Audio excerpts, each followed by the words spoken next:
আজকের ভিডিওতে আমরা দেখব যে প্রধান সার্টিফিকেট কিভাবে অ্যাপ্লাই করতে হয় এবং আবেদন করার জন্য কি কি ডকুমেন্টস লাগে, কতদিন লাগে অ্যাপ্রুভ হতে সার্টিফিকেট। আজকের ভিডিওতে সম্পূর্ণ ডিটেলসে দেখব। সর্বপ্রথম আমরা এখান থেকে গুগল ক্রোম ওপেন করে নেব। গুগল ক্রোম ওপেন করে এখানে সার্চ করব প্রধান সার্টিফিকেট লিখে।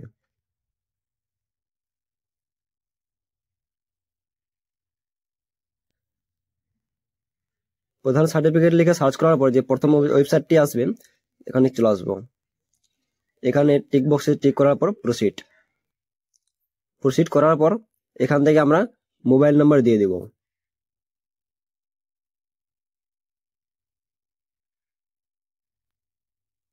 মোবাইল নাম্বার টাইপ করার পর জেনারেট ওটিপি।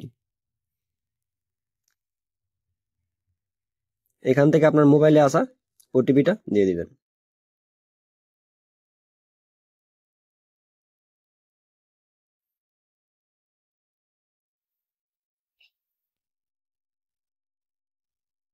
ওটিপি দেওয়ার পর ভেরিফাই এন্ড প্রসিড। এখান থেকে আপনার প্রো ফর্ম ওপেন হয়ে যাবে।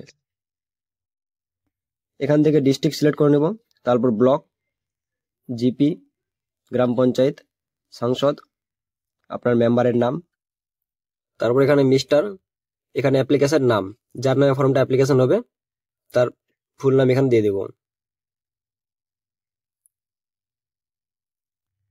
এখানে ফুল নেম দেওয়ার পর তারপরে গার্জেন নেম।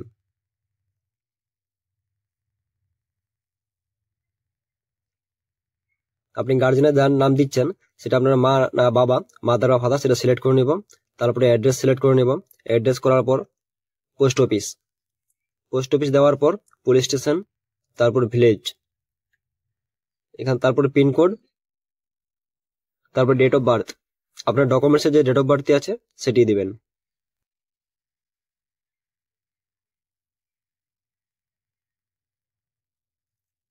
তারপর আমি এখান থেকে ইনকাম সার্টিফিকেট এবং রেসিডেন্সিয়াল দুটোর জন্য আবেদন করব। তো এখানে আপনার ইনকাম অ্যানুয়াল ইনকাম কত সে একটা অ্যামাউন্ট দিতে হবে এখানে।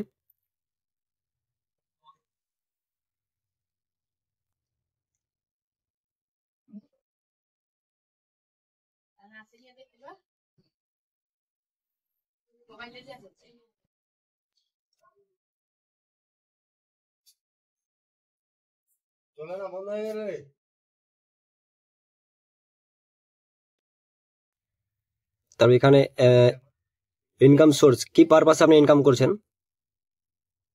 আমি এখানে এগ্রিকালচার দিয়ে দিলাম। এখানে অ্যানুয়াল ইনকাম। তারপরে যে ডকুমেন্টস, আমি দুটোতে আধার কার্ড সিলেক্ট করব। আপনারা আধার কার্ড তার সঙ্গে ভোটার কার্ড দিতে পারেন বা আরো অন্যান্য ডকুমেন্টস আছে সেগুলো দিতে পারেন। আধার কার্ড সিলেক্ট করার পর আধার কার্ড ডকুমেন্টস নাম্বার দিয়ে দেবো। এখানে ডকুমেন্টস নাম্বার দেওয়ার পর ফাইল, আপনার যে আধার কার্ড সেটাকে পিডিএফ ফাইলে এখানে আপলোড করতে হবে।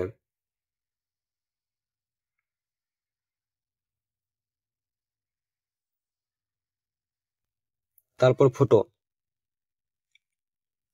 আমার ফটোটার সাইজ একটু বেশি বড় হয়ে গেছে, তার জন্য আপলোড নিচ্ছে না।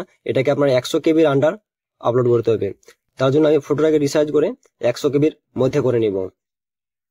গুগল ক্রোম থেকে ফটো রিসাইজ 100 কেবি বলে সার্চ করব এবং এখানে যে ফটোটি আছে ফটোটিকে আপলোড করব। ফটোটিকে আপলোড করে 100 কেবির কম সাইজ করে আমি ফটোটিকে আবার আপলোড করে দিব, কমপ্লিট হয়ে যাবে। ফটোটি আমার রিসাইজ হচ্ছে এখান থেকে যে 100, আপনারা সাইজ যদি আরো বেশি সাইজ লাগে আপনাদের 100 কেবি বা 200 কেবি বা 300 কেবি, 500 কেবি, বা আপনি যদি কম সাইজও করতে চান 50 কেবি, আপনি সেটাও এখান থেকে করতে পারবেন। আমি আমার 100 কেবি দরকার আছে, আমি 100 কেবি এখান থেকে করে নিব। 100 কেবি করে ফাইলটাকে এখান থেকে ডাউনলোড করব।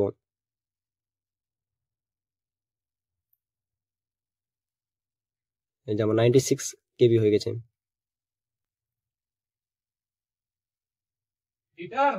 এখান থেকে ফাইলটাকে আমি ডাউনলোড করে নিব।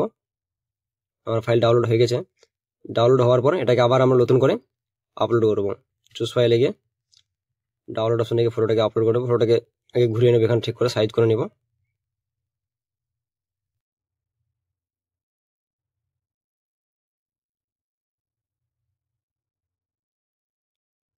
আপলোড করার পর সাবমিট। সাবমিট হওয়ার হয়তো কিছুক্ষণ টাইম লাগতে পারে, বা একদিনও লাগতে পারে, বা 24 ঘন্টাও লাগতে পারে।